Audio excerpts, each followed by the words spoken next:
Hi friends, welcome back to our channel. ഇന്ന് നമുക്ക് ഏത്തപ്പഴവും ബിസ്ക്കറ്റും കൊണ്ട് നല്ല ടേസ്റ്റി ആയിട്ടുള്ള ഒരു ഷേക്ക് തയ്യാറാക്കി എടുക്കാം.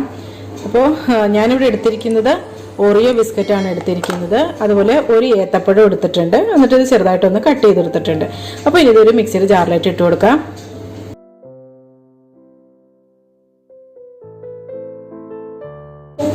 ഈ ഒരു ഏത്തപ്പഴത്തിന് വേണ്ടിയിട്ട് നമുക്കൊരു 5-6 ബിസ്ക്കറ്റ് ഇട്ട് കൊടുക്കാം കേട്ടോ.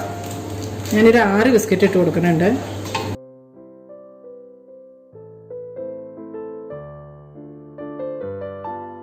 ഇനി ഇതിലേക്ക് 2 കപ്പ് തണുപ്പിച്ചെടുത്ത പാല് ഒഴിച്ചു കൊടുക്കാം.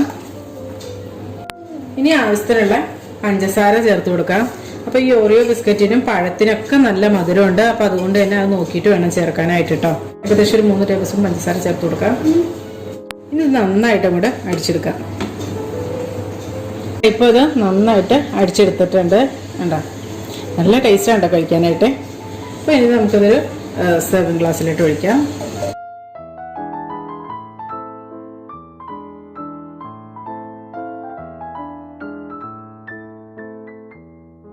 പിന്നെ ഇത് ഗാർണിഷ് ചെയ്യാനായിട്ട് ഞാൻ ഈ ഓറിയോ ബിസ്ക്കറ്റിന് തന്നെ പൊടിയാണ് ഇട്ട് കൊടുക്കുന്നത്. അപ്പോൾ നിങ്ങളിൽ ചോക്ലേറ്റ് സോസൊക്കെ ഉണ്ടല്ലോ, ഹെർഷീസിൻ്റെ ചോക്ലേറ്റ് സോസൊക്കെ ഇല്ലേ, അതൊക്കെ ഉണ്ടെങ്കിൽ അതൊക്കെ ഒഴിച്ചു കൊടുക്കാം കേട്ടോ. എന്താണോ ഇഷ്ടമുള്ളത് അതുപോലെ ഡിസൈഡ് ചെയ്തെടുക്കുക.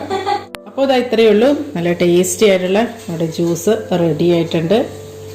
അപ്പോൾ ഇത് നല്ല തിക്കായിട്ട് വേണമെന്നുണ്ടെങ്കിൽ പാല് കുറച്ചങ്ങോട്ട് ഒഴിച്ച് വെച്ചാൽ മതി കേട്ടോ. അപ്പോൾ ഇതെല്ലാവരും ഒന്ന് ട്രൈ ചെയ്ത് നോക്കുക കേട്ടോ. നല്ല ടേസ്റ്റാണ് കഴിക്കാനായിട്ട്. അപ്പോൾ നല്ലൊരു റെസിപ്പിയുമായി നാളെ രാവിലെ 8 മണിക്ക് വരാം. അപ്പോൾ എല്ലാവർക്കും നല്ലൊരു ദിവസം ആശംസിക്കുന്നു. Thank you for watching Aisha's creations.